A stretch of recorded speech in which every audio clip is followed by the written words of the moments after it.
Welcome to part 2. Now in life, it's not a good idea to go into anything blind. Yeah, like when you're driving along a road and there's this big truck blocking you, and there's a very sharp corner ahead. Yeah, some people normally do what is called blind overtaking. Yeah, you cannot see what is there after the corner, but you still insist on overtaking this truck. Yeah, well, people live dangerously, but it's absolutely idiotic. Yeah, excuse my language. Yeah, to do things blind, to overtake that lorry blind, because you don't know what is in that corner. There could be a truck coming at full speed. There could be all manner of things. Now, I was taught a long time ago that you don't analyze politics, yeah, without understanding the geography of a place and without understanding its history. Yeah, of course, credit to my political lecturer, whom you all are familiar with. Yeah, those who are familiar with this channel. Yeah, my late dad. As a very young and naive person, yeah, quick to give all kinds of amazing theories and impressive theories, yeah, I made that mistake very many times. I rushed to analyze a political situation without understanding the history.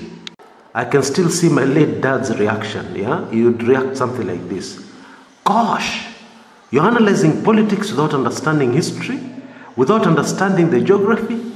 Gosh!" You just keep on repeating "gosh."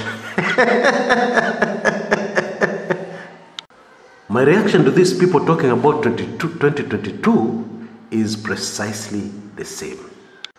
So let us look at the historical background of this habit of analyzing 5 years down the road. You've just come out of a general election and you're analyzing what will happen 5 years later. Okay? I started seeing this thing during the Moi era. Okay? As Moi was completing his last term, yeah, indeed, to be more accurate, before the 1997 elections, there was a lot of excitement. People knew that Moi was going to vie for the presidency for the very last time. Leading political analysts at the time were not even talking about the 1997 elections, and yet those were competitive multi-party elections, or so it seemed. Yeah, because they knew Moi was going to rig himself back into power. Yeah, and the reason why they were talking about 2002 is because they knew, yeah, everybody was sure that Moi was going to regain his preferred presidential candidate. Okay, so there was a lot of jostling for power because it was all very predictable. Okay, everybody knew as long as you made your way and became the KANU nominee or the KANU candidate for presidential candidate, you are through. You are going to be the next president in 2002. And it was a very big deal. Which brings me to the reason, one of the reasons why it's very idiotic to start discussing 2022. Yeah, because this is not the Moi era.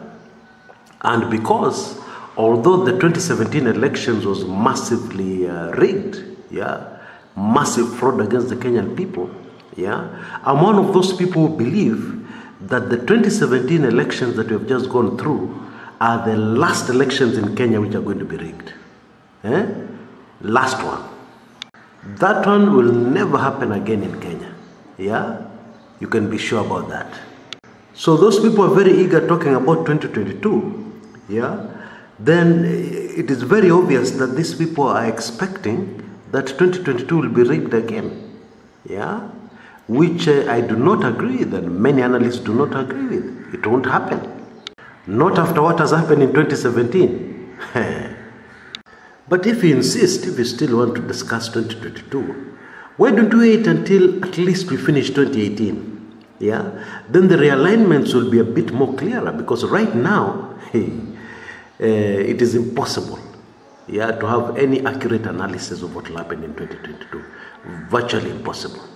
Of course, there are some things which are extremely obvious, yeah, things which you can take to the bank, yeah, which will not happen in 2022.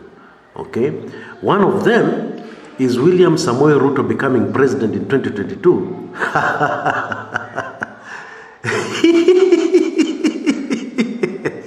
That one is a joke. Yes, I know the man's political capabilities. Yes, I know what he's capable of. But taking the developments in politics at the moment, yeah, Standing up and saying that Ruto is the front runner for 2022, or that he'll actually make it into president, that one is ridiculous according to me. Unless you're telling me a military government will install him, ile kifua by force.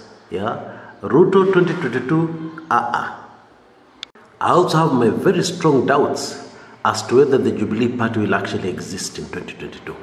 Yeah, I think, going by past what has happened in the past with political parties, which we know are just vehicles to get people into the presidency. Yeah, do you remember there was a party which used to be called NAC? Yeah, not actually NAC. Let's even get closer. There was a party which used to be called PNU, Party of National Unity. Yeah, yes, it exists, but but it's a shadow of its old self. So going into 2022, if Jubilee will be existing, maybe you'll hear 1 or 2, 3, 4 members, MPs in Central Province, yeah, vying on that particular ticket. But as far as a viable going concern, major political party is concerned, Jubilee imeisha na 2017 elections. Yeah, that is the end. But let me be the first to confess that anything can happen in politics. And that brings us back to the issue we started with. It is actually not a good idea to start discussing 2022. Yeah, it will be merely speculation here, speculation there, your gut feeling here, your gut feeling there. Anything can happen, yeah, because this is politics. Yeah, therefore, what people should focus on is first of all discussing 2018. 2022 iko mbali sana. And if you want people to forget and move on, find another way to get them to forget and move on. Find another which is less obvious than trying to discuss 2022. Until next time, this is Kshs Kumekucha.